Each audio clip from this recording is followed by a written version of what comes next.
نے یہ کام کیا ان کو ضمیر ملامت کرنے لگا کہ میں نے حضور کے راز کو فاش کر دیا، بہت بڑا جرم کیا۔ اپنے اس جرم کی توبہ کے لیے انہوں نے اپنے آپ کو اس ستون سے لا کر باندھ دیا کہ جب تک اللہ معاف نہیں کریں گے، اللہ کے رسول معاف نہیں کریں گے، میں اس ستون سے بندہ رہوں گا۔ اللہ کے رسول تشریف لائے تو دیکھا کہ ابو لبابہ بندھے ہوئے ہیں ستون سے۔ پوچھا کیا قصہ ہے، تفصیل بتائی گئی تو آپ نے فرمایا اب انہوں نے خود ہی سزا تجویز کر لی ہے تو اللہ جو فیصلہ کرے۔ نمازوں کے لیے اور ضروریات کے لیے کھول دیا جاتا اور اس کے بعد ان کو باندھ دیا جاتا۔ ایک دن ایسے کئی دن گزر گئے، ایک دن وحی آئی اور ان کی معافی کا پیغام حضرت جبرائیل امین علیہ السلام لے کر آئے تو آپ نے صحابہ کو وہ خوشخبری سنائی تو دوڑے دوڑے صحابہ کرام رضوان اللہ علیہم ستون کے پاس آئے، ان کو مبارکباد دی اور کھولنے لگے رسیاں۔ تو انہوں نے کہا کہ نہ آپ مت کھولیے، جب تک سرکار دو عالم صلی اللہ علیہ وسلم اپنے دستے مبارک سے نہیں کھولیں گے میں یہاں سے کھلنے کے لیے ہٹنے کے تیار نہیں۔ اللہ کے رسول تشریف لائے، آپ نے مبارکباد دی اور ان کے رسیوں کو کھول دیا۔ ہم صحابہ کی غلطیوں کو دیکھتے ہیں لیکن وہ توبہ کیسی کرتے ہیں یہ ہم نے کبھی غور نہیں کیا۔ یہ ستون پر 2 رکعت نماز پڑھ کے سچے دل سے اپنے تمام گناہوں کی توبہ کریں۔ توبہ کی شرطیں ہیں، لفظ توبہ خالی زبان سے کہہ دینے سے توبہ نہیں ہوتی، بلکہ توبہ کی حقیقت یہ ہے کہ جو گناہ کیا اس پر دل رو رہا ہو، اور نمبر 2 شرط کہ وہ گناہ جس وقت توبہ کر رہا ہے چھوڑ دیا ہو۔ جیسے اڈا چلا رہا اور توبہ کر رہا تو توبہ قبول نہیں ہوگی، وہ ختم کرے اور توبہ کرے۔ تیسری شرط یہ ہے کہ اللہ یعود الیہ ابدا، کہ اس کا عزم مصمم ہو کہ وہ گناہ کی طرف دوبارہ لوٹ کر نہیں جائے۔ اور چوتھی شرط یہ ہے کہ جو اگر وہ گناہ کا تعلق کسی بندے سے ہے تو اس کو معافی مانگ لے یا اس کا حق واپس لے۔ مثلا مجھے کسی کے پیسے دینے تھے، روپیے دینے تھے اور میں بولا اللہ تو معاف کر دے، اللہ معاف نہیں کریں گے جب تک کہ وہ حقدار اپنے حق کو معاف نہ کرے۔ یہ توبہ کی شرائط ہے۔ اللہ ان شرائط کے ساتھ ہم کو سچی توبہ کی توفیق عطا فرمائے۔ تو یہ استوان ابی لبابہ ہوا۔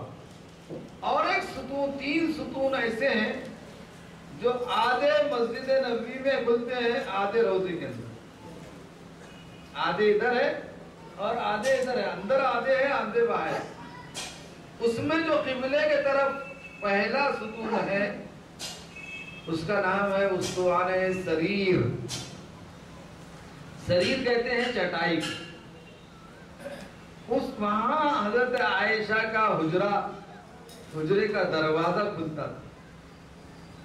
جہاں روضہ ہے حضرت عائشہ کے ہی حجرے میں مدفون ہے اللہ کے رسول صلی اللہ علیہ وسلم۔ وہاں حضرت عائشہ کا حجرہ کھلتا تھا، دروازہ کھلتا تھا، وہاں آپ رمضان میں اعتکاف فرمایا کرتے تھے اس چٹائی کے اوپر۔ اور حضرت عائشہ صدیقہ ان کی ضروریات کو وہاں سے دے دیا کرتے۔ حضور اکرم صلی اللہ علیہ وسلم کے اعتکاف کی نشانی اور آپ کی چٹائی وہ کی نشانی وہ استوان سریر ہے۔ وہاں کتنی نماز پڑھیں گے؟ 2 رکعت نماز اگر موقع ملا۔ ویسے بعض لوگ گڑبڑ زیادہ کرتے تو وہاں کی شرطی پڑھنے نہیں دیتے، ہاں رش نہ کرے، ہجوم نہ کرے، خاموشی سے جا کے پڑھ لے تو کوئی روکتا نہیں، لیکن دیواروں کو اگر چومنے لگے اور ہاتھ لگانے لگے تو پھر وہاں اور لائن سے کھڑے ہو جاتے ہیں، آپ کو کوئی موقع نہیں دیتا۔ اس سے 4 فٹ استوان سریر سے 4 فٹ پیچھے ایک اور ستون ہے، اس ستون کا نام ہے استوان حرس، یعنی پہرے کا ستون۔